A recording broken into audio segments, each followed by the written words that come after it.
प्रिय विद्यार्थियों, आप लोग पिछले टर्म पर क्लासिफिकेशन और टेबुलेशन पढ़ रहे थे और आपको मैंने एक द्विचर सारणी बताई थी, पाई वेरिएट फ्रीक्वेंसी टेबल, जिसमें दो चर होते हैं और साथ साथ उनकी फ्रीक्वेंसी दिखाते हैं। वो होपना हो गया था। आपसे अपेक्षा है कि आप साथ साथ में आप बुक से भी देखते रहेंगे, उसकी तैयारी करते रहेंगे, उसको जो पढ़ाया जा रहा है उसको रिवाइज करते रहेंगे और संभवतः जो पढ़ा रहा है उससे आगे भी चलेंगे। आज अपन देखते हैं, परफॉर्मा बना के देखेंगे फिर टेबल का, और हेडिंग में है टेबुलेशन, सारणी बनाना। और जब सारणी बनाएंगे तो सबसे पहले अपने को ये देखना है कि सारणी के मुख्य भाग कौन कौन से होते हैं। तो सारणी में सबसे ऊपर होती है टेबल नंबर, उसके बाद में जो भी सारणी बना रहे हैं उसका हेडिंग होता है, और फिर उसके बाद में उनके उपशीर्षक होते हैं जिसको इंग्लिश में कैप्शंस कहते हैं, और पंक्तियों के जो शीर्षक होते हैं उनको अनुशीर्षक या स्टब्स कहते हैं। सारणी का मुख्य अंग, main body of the table, रेखाएं तथा रिक्त स्थान, स्पेस खाली किस तरह से छोड़ा जाए, और प्रारंभिक तथा बाद की टिप्पणियाँ, prefatory notes and foot notes. Foot note होता है टेबल के नीचे, और उससे पहले अगर कोई नोट देना है टेबल के ऊपर तो उसको कहते हैं प्रारंभिक टिप्पणी, प्रीफेक्टरी, PREFATORY, प्रीफेक्टरी नोट्स। फिर उसके बाद में ये दिखाना पड़ता है आपको कि ये सोर्सेज कहाँ से आए डेटा के, तो अपन देखते हैं वो भी, उसको भी शामिल करना पड़ता है। सोर्स ऑफ डेटा, जो टेबल बनाई गई और जो टेबल में डेटा आज आपने समझ दिखाए हैं वो कहाँ से लाए हो आप, उनके सोर्सेज क्या हैं। इसी तरह से कॉलम्स और रो का एवरेज और टोटल भी किया जाता है, और फिर माप की इकाई क्या है, जो समंक हैं उनको मापने की इकाई किलो में हो सकती है, क्विंटल में हो सकती है, जो भी इकाई है वो। तो ये सारे के सारे सारणी के भाग होते हैं। इन सब को मिला के एक सारणी बनती है। सारणी का आप लोगों को अगले पृष्ठ पर एक सारणी का नमूना दिया गया है जो स्क्रीन पर आप लोगों को दिख रहा होगा, जिसमें सबसे पहले इन्होंने लिखा कि सैंपल ऑफ द टेबल, सारणी का नमूना, और लेफ्ट साइड में लिख दिया टेबल नंबर, सारणी की संख्या क्या है, और सबसे बीच में लिख दिया सारणी का शीर्षक, टाइटल ऑफ द टेबल। जो भी सारणी बनाई है अपन ने उसका शीर्षक देना पड़ेगा। जैसे अपन किसी व्यक्ति को उसके नाम से जानते हैं, इसी तरह से सारणी का भी एक नाम होगा, उसका एक शीर्षक होगा। और फिर उसके बाद में राइट साइड के लास्ट के कॉर्नर की तरफ आपने लिख दिया अप्रोक्सीमेटेड यूनिट्स, उपसाधित इकाई। उपसाधन आप लोगों को मैंने बता दिया था अप्रोक्सीमेशन किस तरह से करते हैं, बड़े फिगर्स को छोटे फिगर्स में किस तरह से बदला जा सकता है, वो कहलाता है उपसाधन, अप्रोक्सीमेशन, लगभग। और फिर इसके नीचे लिख रहे हैं आप प्रारंभिक टिप्पणी, प्रीफेक्टरी नोट। ये जो सारी बातें बताई जा रही हैं, कोई ज़रूरी नहीं है कि हर टेबल में ऐसा लिखा ही जाए, लेकिन मुख्य रूप से इन चीज़ों को शामिल करते हुए टेबल बनाई जाती है। तो टेबल के ऊपर ही ऊपर लिख दिया अपन ने प्रारंभिक टिप्पणी, अगर कोई है तो वो लिख दिया।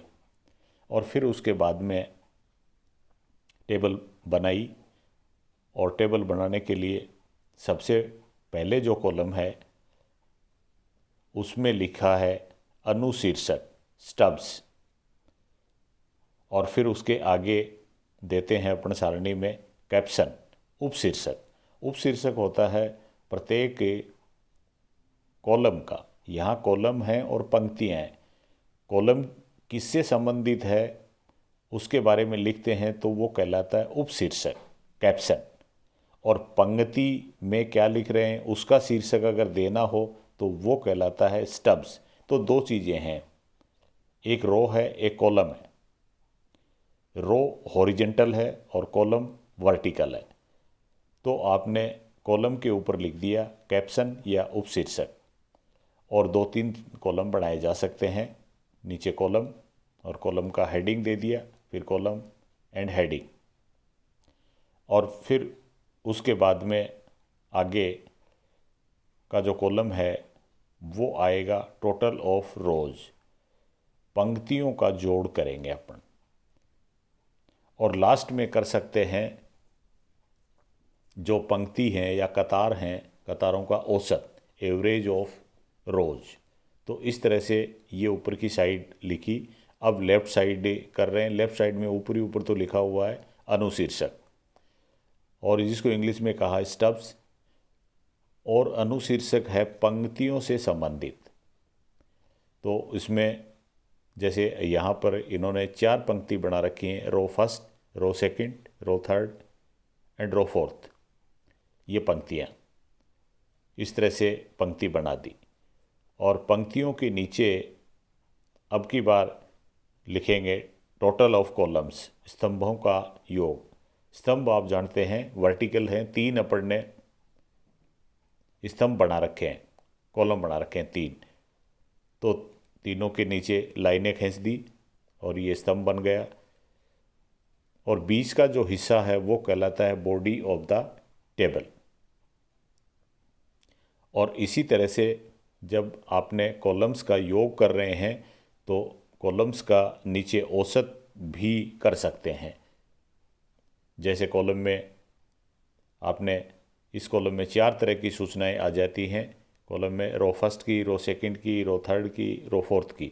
तो पहली बार तो इनका टोटल कर दिया और दोबारा फिर नीचे की तरफ लिख दिया एवरेज ऑफ कॉलम्स।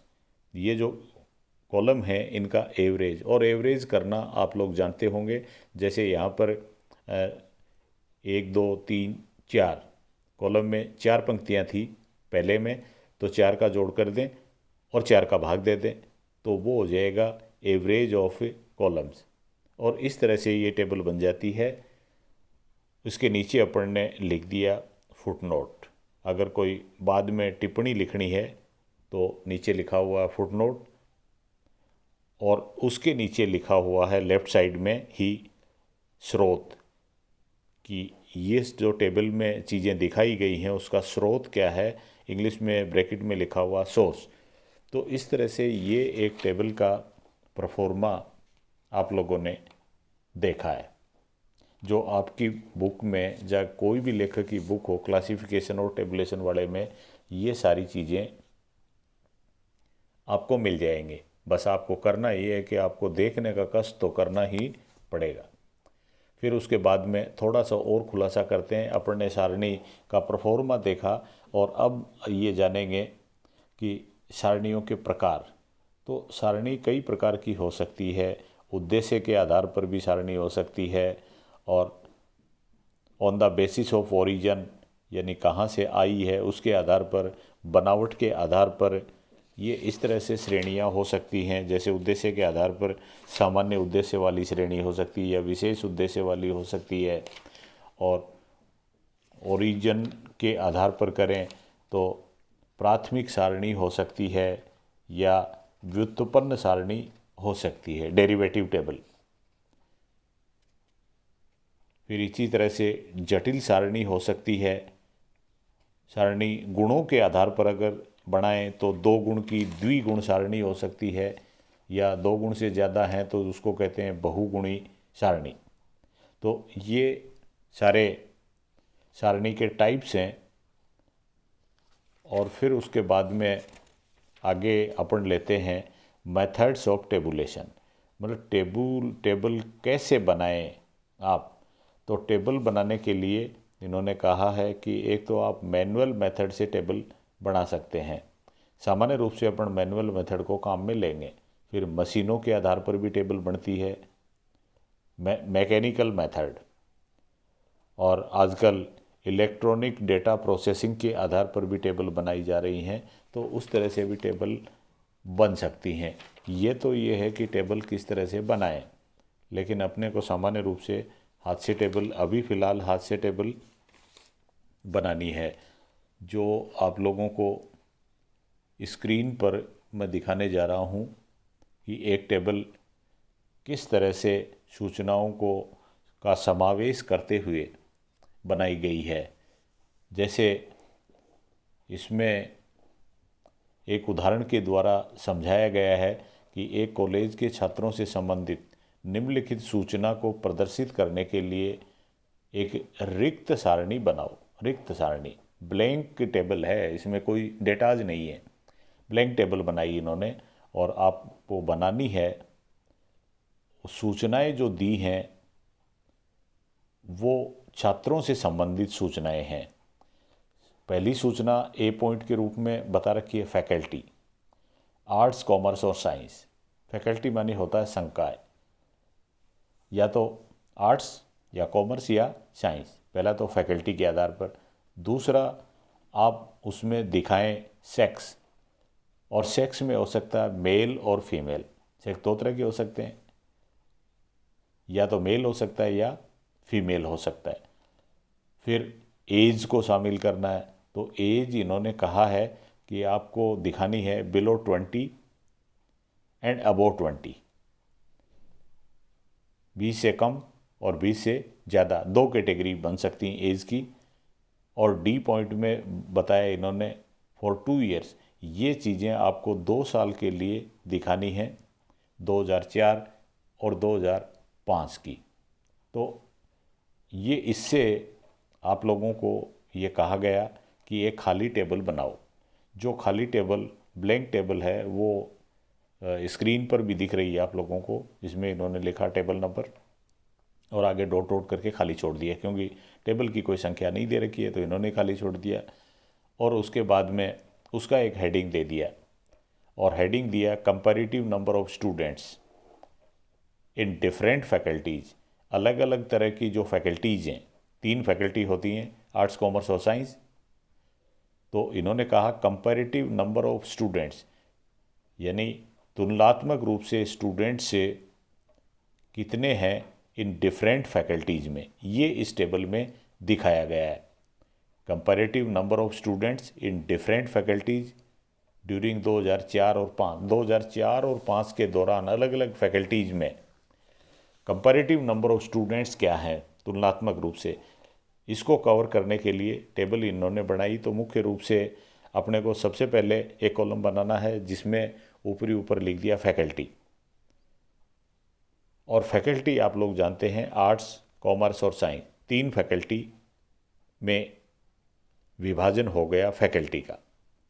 फैकल्टी के बाद में अगला कॉलम है एज, और एज का इन्होंने कहा कि 2 तरह से विभाजन करना है आपको। 2 तरह से, कौन सा? एक तो 20 से कम, एक 20 से ज़्यादा, 20 वर्ष से कम और 20 से ज़्यादा। तो एज इन ईयर्स का जो कॉलम दे रखा है उसके नीचे जो रो बनी उसमें एक पंक्ति बनी बिलो 20 की और एक बनी अबो 20 की। ये बनी आर्ट्स में। आर्ट्स में 20 साल से नीचे के स्टूडेंट्स और 20 साल से ज़्यादा के, और फिर इसके बाद में नीचे इसके टोटल। तो आर्ट्स फैकल्टी का फिर इसको आगे बढ़ाया कि 2004 में आर्ट्स फैकल्टी में मेल और फीमेल की पोजीशन क्या है, जिसमें बिलो 20 में मेल दिखाना है आपको कितने हैं और फीमेल कितने हैं, और फिर टोटल करना है। और फिर इसी तरह से 2005 में पोजीशन क्या रही, 2005 में आर्ट्स फैकल्टी 20 साल से कम, मेल कितने और फीमेल कितने, और टोटल का कॉलम बना दिया।